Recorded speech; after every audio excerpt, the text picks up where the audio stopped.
네, 챕터 70 준법투쟁과 쟁의 행위에 대해서 살펴보도록 하겠습니다. 자, 2017년도 공인노무사 시험에서 준법투쟁에 대해서 다시 한번 나왔었어요. 이게 이제 2011년도에 약수형으로 전면적으로 이제 한번 준법투쟁에 대해서 이제 살펴본 바가 있었거든요. 물었습니다. 준법투쟁과 쟁의에 대해서 쓰시라고 하는 시험 문제가 나왔다가 이제 사례형으로 2017년에 다시 한번 준법투쟁 관련된 쟁점이 나왔었습니다.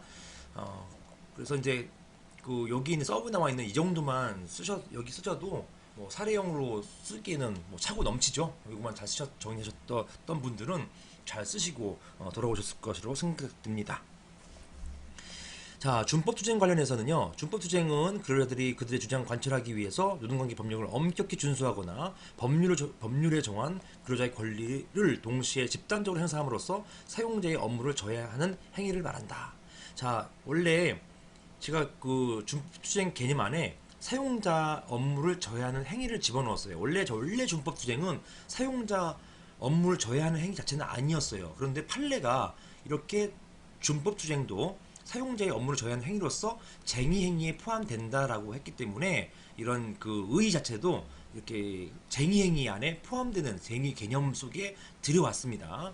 보시는 것처럼 사용자의 업무를 저해하는 행위, 이것이 자 준법투쟁 여러가지 행동 패턴 중에서 법을 지키는 건 당연하잖아요. 근데 이런 법을 지키는 행위가 사용자의 업무를 저해할 경우에 그때는 준법투쟁 쟁의행위로서의 준법투쟁이 된다는 것입니다.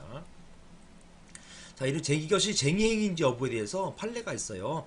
자, 문제점. 준법투쟁은 근로자의 권리나 의무를 실현하는 측면을 함께 지니고 있기 때문에 쟁의행위인지 아닌지 문제된다. 이 근원적인 문제는 이거죠. 아니, 법을 잘 지키는데 법을 잘 지키는 것이 뭐가 문제야? 이것이 문제인데요. 그럼에도 불구하고 법을 잘 지켰다 하더라도 이것이 업무를 저해하는 경우가 생기더란 말이에요. 그리고 이것이 업무를 저해했기 때문에 집단적으로 업무를 저해했기 때문에 이런 준법투쟁을 하더라도 이건 쟁의행위의 다름 아니다. 따라서 쟁의행위이기 때문에 쟁의행위의 정당성 따져보겠다. 정당성이 없을 경우에는 주체, 목적, 절차, 수단의 정당성이 없을 경우에는 그러한 쟁의행위를 한 주도환자들에 대해서 업무방해죄로 처벌하겠다. 이렇게 또는 이런 주도환자들에 대해서 해고하겠다. 징계하겠다. 이렇게 할 수가 있게 되는 것입니다.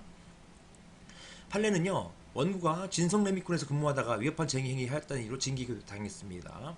진성 레미콘은 보시는 것처럼 덤프트럭 운전기사에 대해서 정규제를 원칙으로 하되 매월 1, 3주 일요일은 정기휴일로 하고 2, 4, 5주째 일요일은 가동을 해야 된다는 것이었어요. 왜냐하면 레미콘 아시잖아요.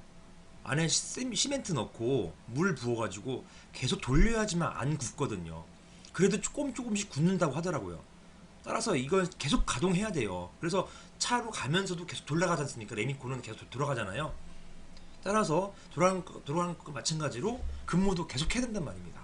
그럼에도 불구하고 원고 비롯한 진성 레미콘 근로자들은 레미콘 차량 개인 불화 도급죄, 철폐 등을 주장으로 이 개인 불화 도급죄가 뭐냐면 레미콘 회사가 근로자 고용해가지고 레미콘 그 회사 차를 운영하는 게 아니라 도급제 실시해가지고 각국에 있는 레미콘 사장들을 다 불러 모아서 그 사람들에게 용역을 준다. 즉 아웃소싱 한다는 얘기예요. 그러니까 아웃소싱 하게 되니까 여기 근로자들은 이제 자기들 해고당할 이제 위기에 처한 것이죠. 그러니까 이런 개인 불하 도급제 이것을 철폐해달라고 주장하면서 이런 목적으로 통선적으로 실시해오던 휴일 근무를 집단적으로 거부했습니다. 즉 3주 아니라 2, 4, 5주도 모두 쉬겠다는 거예요. 우리 근기법에 휴일 근로 있잖아요. 거기에 따라서 쉬겠다는 겁니다. 그것도 집단적으로. 그러니까 어떻게 해요? 시멘트 다 굳어버렸죠. 이게 돼버린 것입니다. 따라서 진성레미코는 여기에 대해서 이런 행위가 불법적인 쟁의에 해당된다고 하여서 징계 해고했고요. 이것이 이제 받아들여져가지고 대법원까지 모두 패소됐습니다. 판례는요. 즉 이 판례에 비춰보면은 결국 이런 준법투쟁도 쟁의행위로 봤고요. 이런 쟁의행위의 정당성 따져보니까 정당성이 없다고 본 것입니다. 그래야만 이런 결과가 도출되는 것입니다. 판례는 노사 간에 체결된 단체 계약에 작업상 부득이한 사정이 있거나 생산 계획상 차질이 있는 등 업무상 필요가 있을 때에는 사용자인 회사가 휴일근로 시킬 수 있도록 정하여져 있어서 회사가 이에 따라서 관행적으로 휴일근로를 시켜왔음에도 불구하고 근로자들이 자신들의 주장을 관철할 목적으로 정당한 이유도 없이 집단적으로 회사가 지시한 휴일근로 거부하는 것은 회사의 정상적인 운영을 저해하는 것으로서 노동쟁의에 해당한다라고 하고 이후에 쟁의 행위로 보았습니다. 그런 다음에 쟁의 정당성 따져보니까 정당성이 없다라고 봤기 때문에 이제 어떤 해고하게 된 것이죠. 징계하고요. 검토 보시면 쟁의 정당성 여부는 변론을 하고 이건 여기서는 이제 그 이후에 따진 것이기 때문에 여기는 쟁의 행위인지 여부만 갖고 판단한 것입니다. 이러한 정당성 여부는 변론을 하고 노동관계 당사자가 그 주장 관철을 목적으로 업무의 정상적인 운영을 저해하는 행위를 하였기 때문에 이런 것이라면 준법 투쟁도 역시 쟁의 행위로 보는 것이 타당하겠다라는 것입니다. 자, 판례상 준법 투쟁의 유형인데요. 여기에 있어서 이제 종전에는 학설도 이제 집어넣었다가 빼버렸습니다. 학설 같은 경우는 이제 뭐 법적 평가설, 현실 평가설, 절충설 이런 견해들이 있기는 있는데 그런 견해가 이제 뭐 준법 투쟁이 그 쟁의 행위냐 아니냐에 대한 어떤 논의인데 판례가 워낙 쟁의 행위로 봐버렸어요. 따라서 쟁의 행위냐 아니냐에 대한 학설 대립은 크게 지금은 의미가 있지 않습니다. 그래서 그 부분은 이제 빼버리고 여러분들도 시험 문제 요 부분 준법투쟁의 유형 이거 암기해 쓰셨으면 좋겠다라는 것입니다. 자, 집단적 연장근로 휴일로 거부하는 거 판례는 연장근로가 당사자 합의에 의해서 이루어진 것이라 하더라도 근로자들을 선동해서 근로자들이 통상적 해오던 연장근로 집단적 거부하도록 함으로써 회사 업무의 정상적 운영을 저해했다면 이것은 쟁의행위로 보아야 한다. 즉 쟁의행위 개념으로부터 다 파악을 해주고 있는 것입니다. 그 다음에 연차 유급휴가 일제히 사용하는 거.